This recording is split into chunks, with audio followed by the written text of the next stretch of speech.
அனைவருக்கும் வணக்கம். இந்த பதிவில் நம்ம ஜியு போப் அவர்களை பற்றி பார்க்கலாம். இது வந்து 6th ஓல்டு புக்கில் 2nd டைமில் இருக்குது. ஸோ இது மட்டும் இல்லாமல் நியூ 11th தமிழ் புக்லேயும் வந்து ஜியு போப் அவர்களை பற்றி கொடுத்துருக்காங்க. அதையும் சேர்த்து பார்த்துடலாம். ஸோ ஜியு போப் அவர்கள் வந்து ஜார்ஜ் யூக்லோ போப். ஸோ அவர் வந்து 1820ஆம் ஆண்டு ஏப்ரல் 24ஆம் நாள் வந்து பிறக்கிறாரு. ஸோ பிரான்ஸ் நாட்டின் எட்வர்ட் தீவில் ஜான் போப்புக்கும் அவங்க அப்பா கேதரின் யுலாபுக்கும் மகனாக பிறந்தார். ஸோ இது வந்து முக்கியம். ஸோ முக்கியமான பாயிண்ட்ஸ் மட்டும் மார்க் பண்ணி வச்சுருக்கேன், அதை மட்டும் பார்த்துடலாம். போப்பின் தமையனார் ஹென்றி. ஸோ அவருடைய அண்ணன் வந்து ஹென்றி.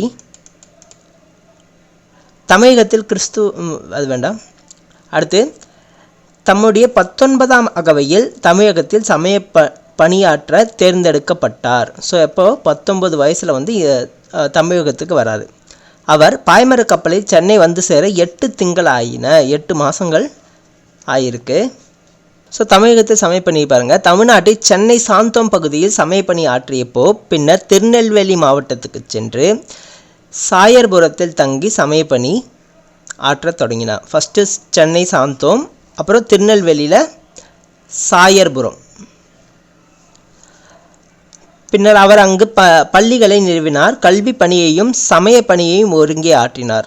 சமய கல்லூரியில் தமிழ் இலக்கியங்கள், ஆங்கில இலக்கியங்கள் முதலியவற்றையும் கிரேக்கம், லத்தீன், எபிரேயம் முதலிய மொழிகளையும் கற்றுத்தர ஏற்பாடு செய்தார்.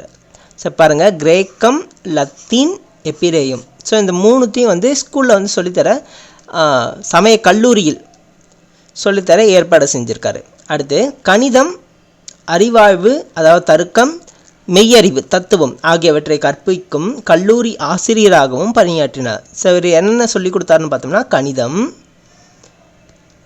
அறிவாய்வு, அடுத்து மெய்யறிவு, இது மூணுத்தையும் இவர் சொல்லி கொடுத்துருக்காரு. ஓகே. அடுத்து ஸோ 1842 முதல் 1849ஆம் ஆண்டு வரை கல்வி பணியும் சமயப்பணியும் ஆற்றிய போப் இங்கிலாந்துக்கு சென்றார். 1850ஆம் ஆண்டில் திருமணம் செய்து கொண்டார்.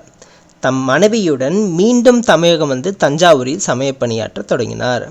ஃபஸ்ட்டு சென்னை, அப்புறம் திருநெல்வேலி, இப்போது தஞ்சாவூரை பற்றி சொல்லியிருக்காங்க. ஓகே. அடுத்து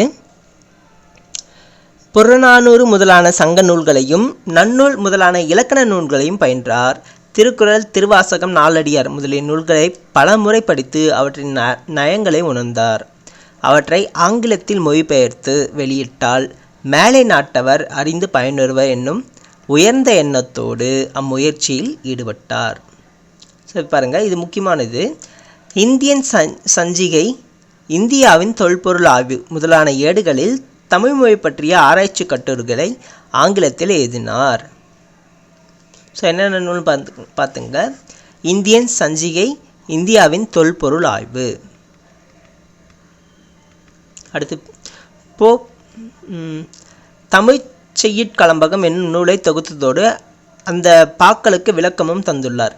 என்ன தமிழ் செய்யுள் கலம்பகம் அப்படின்னா என்னென்னா, ஸோ உயர்ந்த பண்பாட்டுக்குரிய பெருமை, சினமின்மை, நட்பு முதலியனவற்றை விளக்கும் 600 செய்யுள்களை 600 செய்யுள்களை அறநூல்களிலிருந்து ஆய்ந்தெடுத்து அதை தேர்ந்தெடுத்து அதை ஒரு தொகுப்பாக வந்து வெளியிட்டிருக்காரு. அதை தான் தமிழ் செய்யுட்கலம்பகம் அப்படின்னு சொல்லியிருக்காரு.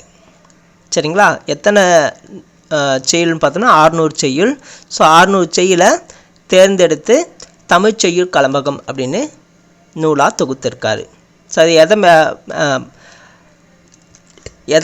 எதற்கான இதுவாக அதை எடுத்திருக்காருன்னு பார்த்தோம்னா பொறுமை, சினமின்மை, நட்பு. அடுத்து பாடநூலின் முன்னோடி அப்படின்ற தலைப்புக்குள்ள பாருங்கள். ஸோ ஒரு குழந்தை சின்ன சின்ன பசங்கள்லாம் இருக்காங்கள்ல, அவங்களுக்கு வந்து இலக்கணம் நல்லா புரியணுன்றதுக்காக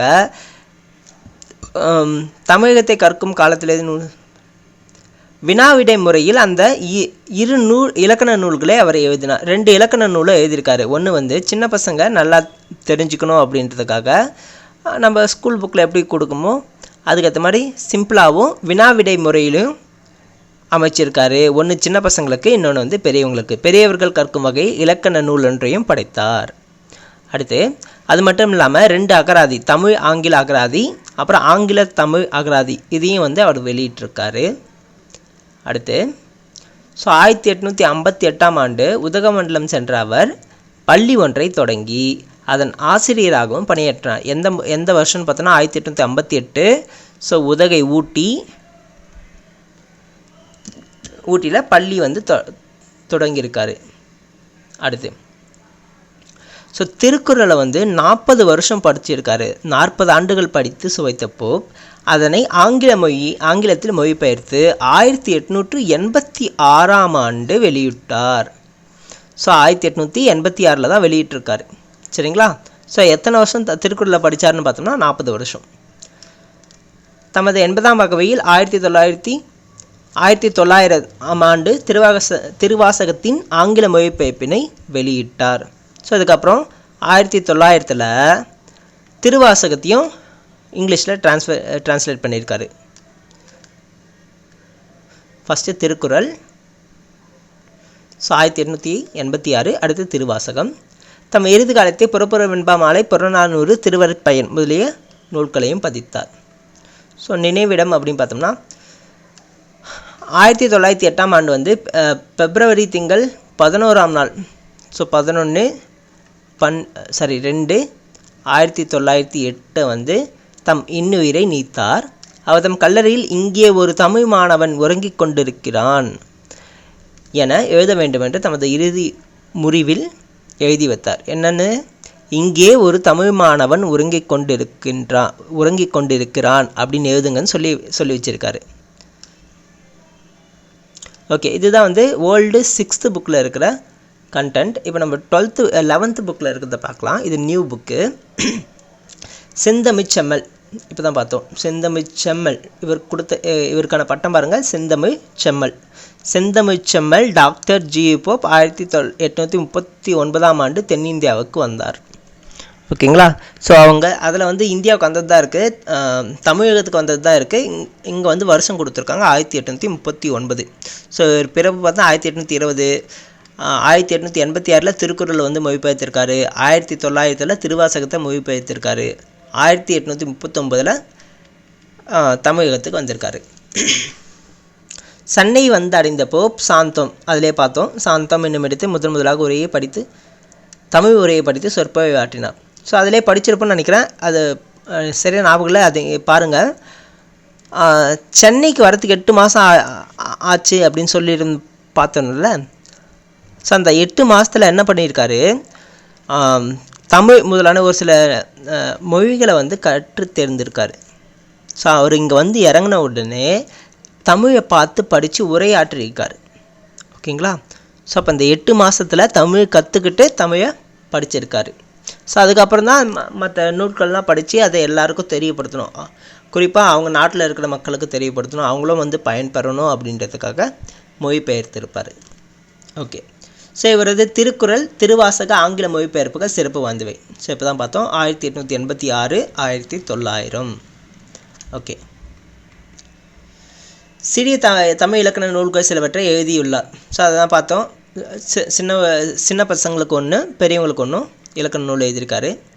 அடுத்து, பள்ளிக்கூடங்களில் பயிலும் மாணவர்கள் தாய்மொழி வழியாகவே அனைத்து துறை கல்வியையும் பெறுதலே முறையானதென்றும் அத்தகைய கல்வியே பயனளிக்கும் என்றும் போப் கருதினார். எல்லாமே வந்து தாய்மொழியில் படித்தா தான் நல்லாயிருக்கும் அப்படின்னு போப் சொல்லியிருக்காரு. ஓகே, இதுதான் வந்து இந்த புக்கில் இருக்குது. நம்ம ஏற்கனவே போப் அவர்களை பற்றி டிஎன்பிசி எக்ஸாமில் என்னென்னலாம் கேள்விகள் கேட்டுருக்காங்க அப்படின்றத ஏற்கனவே ஒரு வீடியோ போட்டிருக்கோம். அதை ப்ரீவியஸ் இயர் கொஷினோட லிங்க் வேணும் அப்படின்னா நான் கீழே கொடுக்குறேன், செக் பண்ணி பாருங்கள். இதுதான் ஜி போப் அவர்களை பற்றி கொடுத்துருக்குது. தேங்க்யூ.